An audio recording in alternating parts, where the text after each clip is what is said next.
So my mom, Allison, got her leg amputated at the knee, her left leg, recently, and then today actually got fit for a prosthetic. And so last night she was telling me about that, and I was talking to her about the video I recently made regarding the conventional ways that people talk about cancer. And ultimately, the point of my subject was attentive language. And the particular topic I was focusing on was health and how many people talk about health and diagnostic labels. So in talking with my mom, really, I guess the super short version of it is once I started to give her some of the detail of the content and give her examples and, tell her what I was talking about, she then said, I don't like it that you're telling me that there's only one way that I should talk about, health. At which point I said, well, that's really interesting. Um, when did I say there was only one way you should talk about health? And then she said something like, oh, there you go, using logic, putting me on the spot, and whatever. It was really quite interesting. And basically I backed off, and we moved on to I moved on to other subjects because I was like, oh, she's just, gotten embarrassed, and she's not going to, work her way out of this necessarily. I could leave it to her to do that, but on a phone call and everything considered, I probably just changed the subject. I don't know for sure, but I definitely got to the point where she kind of, I would say, had a degree of panic. And once we got to that point, then I backed off. And I was like, okay, did you have any further questions about that? This isn't what I said, but I could have said something like, do you have any further questions about that? And if not, we can move on to something else, right? So I could have got to the point where I've created tension. Like, if there's a pretense or a superstition about science and medicine and so on, and I make reference to it, or I question, I bring skepticism I bring attention and mindfulness to the regular way that people talk about cancer and so on. Once I do that and I bring all that tension, if I've brought it and I've done it on purpose, then I can let up. So I did. Questions or comments? And I'm recording, by the way. I started recording. It makes sense that if for whatever reason we feel like being controversial or causing the tension, if not to even introduce the idea to somebody, maybe that's the purpose, is just to introduce a foreign idea, something they're not used to, that if you're going to be the one that's going to do that, you should really have the ability to back out at the right time. That makes sense. Yeah, it does. And to offer the information is, distinct from to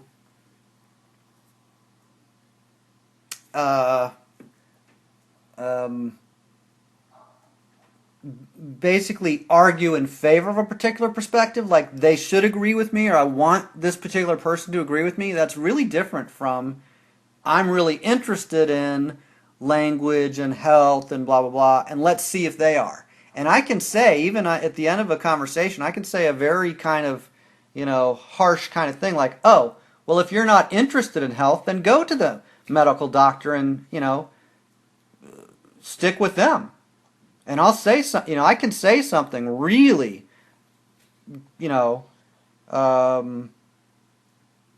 definitive, and I don't know if combative is the right word, but really firm, and even, challenging, really, really challenging, even in a subtle way. It's really challenging, though. You said controversial? Confrontational. Oh, confrontational, right. Like, it's confrontational. Hey, look, if you're not interested in health, then go have the surgery. Now, that's a... that's getting serious, right? So that's not being light. So if I'm getting to that point, not that it's wrong to ever get to that point and be serious, but if I'm getting to that point, that's definitely serious. That's not a, leaving an opening for further conversation. That's really like saying, you know, I'm starting to get into the mode of like, hey, if you want to, if you want to stick with that religion, this is, I will on occasion talk like this.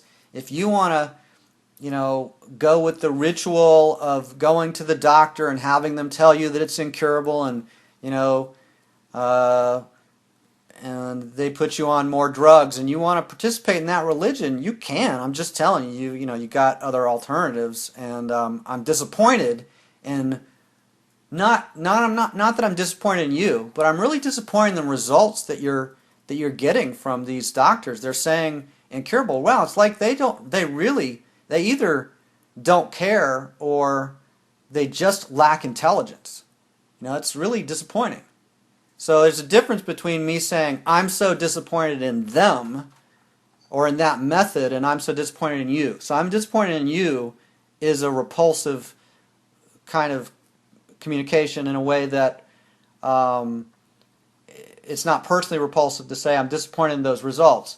And when I say I'm disappointed in those results, I'm actually setting up for somebody to consider if they're disappointed in the results or if they're satisfied with the results, because they're probably not. Or in the conversation example I'm offering, there's not this background of like satisfaction. If there was, we wouldn't have been talking about this subject at all of like alternative ways of considering health. If everybody's super satisfied and super healthy, then we're not going to bother talking about it. So another. This is off the subject of health, but this is literally like two of the more notable things in my phone call yesterday with my adopted mother. When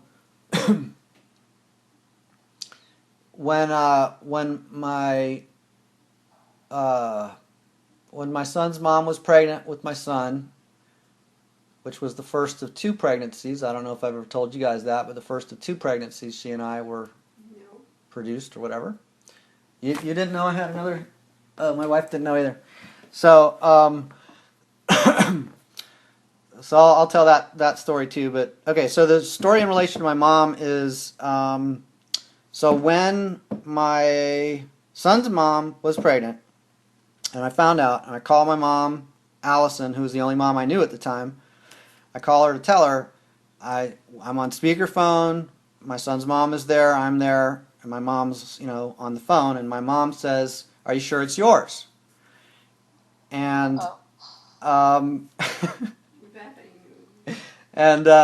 so yesterday, I'm on the phone with my mom, and this is 14 years ago.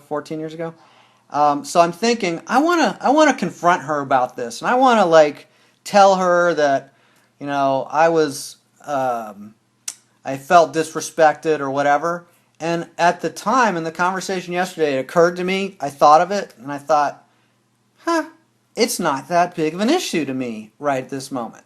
Now, I may bring it up later, but my whole sense of I need to tell her off or I need to set a boundary, I actually don't have the sense of I have that need. Like, if she were to say that to me today or something, that I consider disrespectful, it just wouldn't bother me as much. So my thought as of yesterday, while I'm on the phone with her, is it's okay for someone to disrespect me. If I give people permission to disrespect me, what a huge relief that is to me. So did you guys get that so far? Yes, that's interesting. If in the event of a future occurrence where my adopted mother or anybody else says something that angers me, what might I do? I might express to them my anger. If I'm afraid of expressing anger when I feel anger, then I need to set a wall and I need to push them away and I need to keep my adopted mother away from anybody in my life that I care about because I don't want her offending them. Do you get the logic of that? What I just said makes a lot of sense. It's pretty simple. Did you get that? Yep. If I'm afraid of setting boundaries in real time, then I've got to do it in advance. That's the short version, right? I've got to cut them off. Okay? So, Shelley, you get it? Yep. So, anyway, as far as the other pregnancy, it was a few years later. I mean, this is a completely unrelated story, really. But a few years later, my son's mom and I we had broken up. We got back together. We'd broken up. We'd got back together, a couple times, and I don't even know if we were together at the time where she told me that she had had another pregnancy with me and she had miscarried. But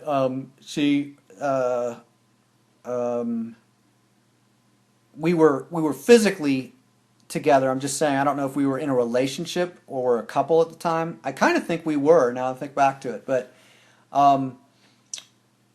we were just driving in a car. She was driving, and I was the passenger. And I remember where we were, what road we were on, where we were, all that. And I was like, oh, wow, that explains a lot, because she'd been acting so bizarre, And for me to think back, oh, that explains why you haven't been talking to me and why you've been behaving the way you've been behaving. Oh, that makes a lot of sense. Huh. And, what else do I do at that point? There's, I don't know, reasonably or realistically, what actually happened, what I did do, was something like you just heard. I said, wow, that's really intense. So, and in fact, I think she was already telling it well, the reason I've been blah, blah, blah, blah, blah is because I've been, there's something I haven't told you, so she even knew that she was being weird with me relating to the pregnancy and the miscarriage. But, all the layers of it, they were just, I don't know, it's just allowing people their humanity and their, their idealism and their whatever. If I could, it's okay to totally cut off someone.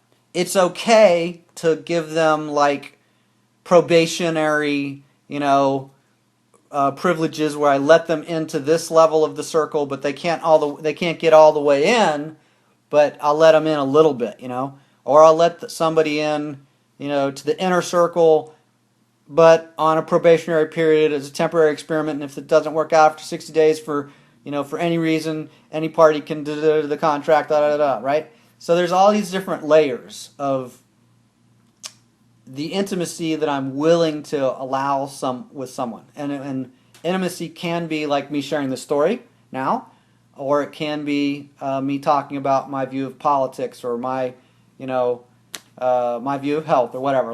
Intimacy, I don't mean anything really specific. I basically mean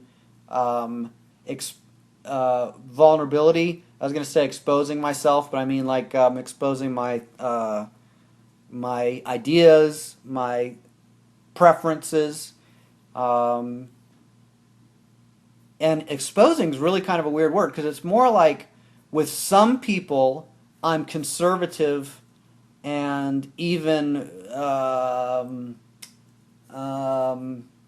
misleading or something. So my preferences, I don't necessarily need to go out of my way to reveal or expose them. And I could. It's just, I'm just kind of making fun of my own language there. You get this huge range of things from being really reclusive to being really open, like an infant or toddler might be really open, and that can be disruptive. Getting back to our conversation as a group, if we aren't aware that our openness can be disturbing to other people, then consider that your openness, that your unrepressed displays of logic can be disruptive to certain social conventions or certain social preferences that people might have, individuals or groups might have. So comments or questions? It is possible that if I look back, that maybe I haven't really been that good at what you just said. So, it's something I need to really look into about myself. You know what I mean? What in particular? Oh, what you're saying there, that, just being more aware of, what you're saying to who and how open you're being. Some people you might be better off, like you said, just repressing certain things if you think that, it's going to, cause them discomfort or repulsion.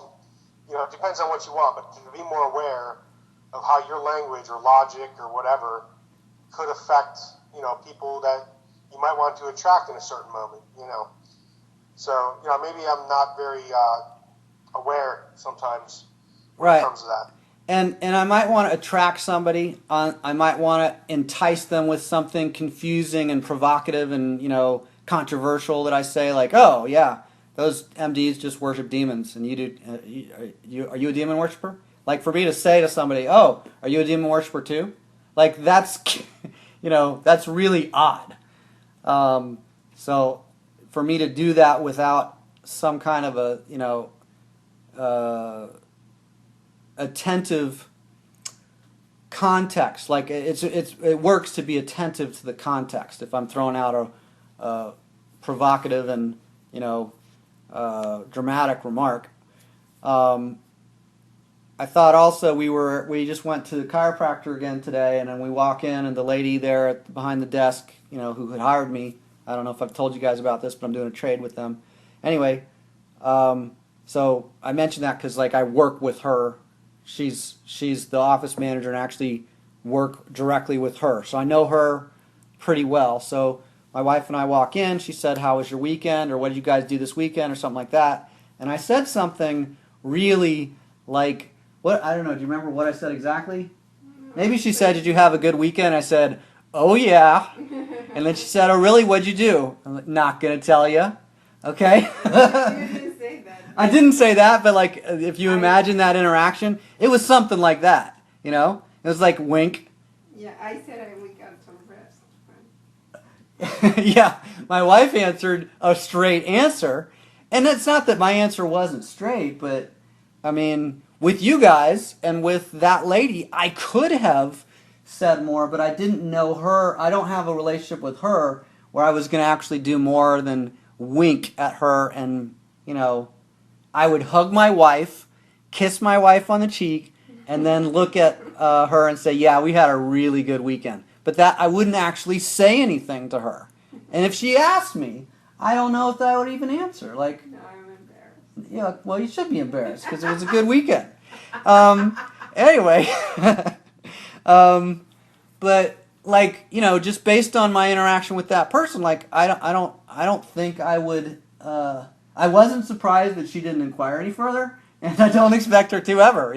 But it's these casual comments that people make, like, "How was your weekend?" and "What did you do?" It's totally normal for her, but I walk in and I'm like, "Oh, I'm gonna mess with her a little bit," or I don't even think about that. I just naturally am a little, extroverted relative to 10 years ago or 20 years ago. For all you shy people out there, it's not a permanent condition. So. I saw an opportunity to embarrass my wife. And so, of course, I do, right? Hello. No, I don't know. So, and then we went back to the office, and the chiropractor asked essentially the same questions, right? And I didn't make any references to him, in part because he wasn't looking at me, so I couldn't do, he was asking the question while he was looking down at his desk and looking at the folder, and he was just asking it in a different way. So, I gave him a different answer. I don't know what our answer was not much, or it was good. It was good, but it was a plain instead of a silly, playful answer. It was a plain answer. So, any other comments? I'm gonna stop this particular recording there.